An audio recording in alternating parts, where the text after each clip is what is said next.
Alors bonjour à tous, j'espère que vous allez bien. Aujourd'hui un petit peu de magie car nous allons parler d'une personne considérée comme sorcière qui a été surnommée Naya.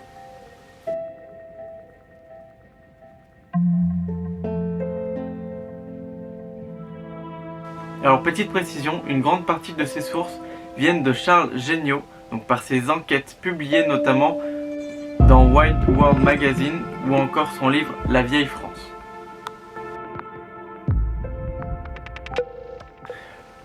Alors Naya serait donc une sorcière qui aurait vécu dans les ruines du château d'Eyrieux à Rochefort-sur-Terre, donc dans le Morbihan, à la fin du 19e et début du 20e siècle.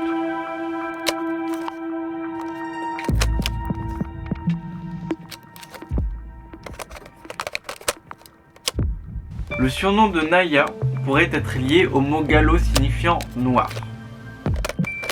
Petit rappel, le gallo est la langue d'Oïl de la Haute-Bretagne. Elle serait née sur une commune voisine, donc à Mélanzac, issue d'une mère non connue, du moins pas évoquée, et d'un père rebouteux.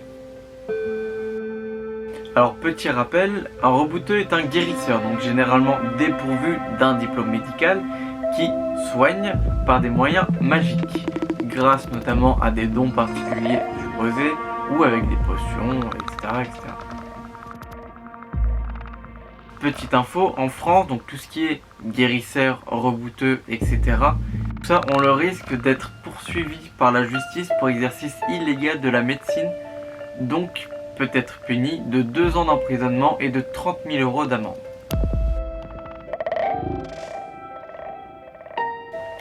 Tout ceci, donc en parenthèse, est quand même le reste de notre culture païenne. Alors ceci amène quand même la question, qu'est-ce qu'elle faisait ces journées? Parce que à moins que vous ayez fait un bac sorcellerie à Poudlard, ce qui n'est pas le cas pour ma part, je ne connais pas les activités journalières d'une ou d'un sorcier. Alors déjà, les gens savent qu'elle a une base d'éducation. Ils savent qu'elle sait lire et écrire, qu'elle connaît les plantes, qu'elle a le don d'ambiguïté, donc qu'elle est omniprésente, qu'elle sait lire l'avenir, et aussi qu'elle ne ressent pas la douleur. Donc souvent, quand les gens allaient la voir, c'était pour des conseils, etc.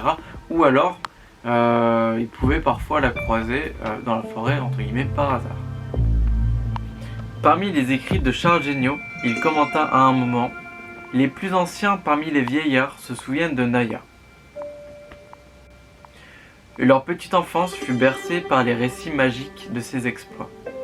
Ils lui ont toujours connu une silhouette unique, c'est-à-dire d'une même apparence, un costume invariable, ni plus neuf ni plus vieux, et sa démarche, ses traits, sa vigueur échapperaient aux atteintes de l'âge. De là, il conclut à l'immortalité de Naya.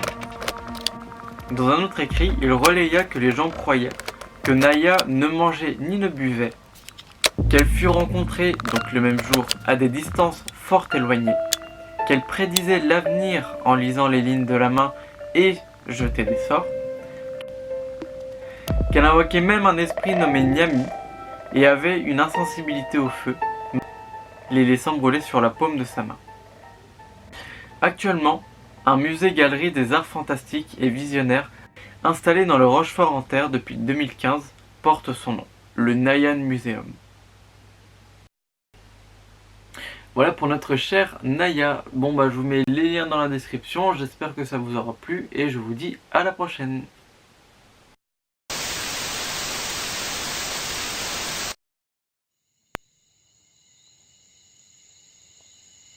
Ooh.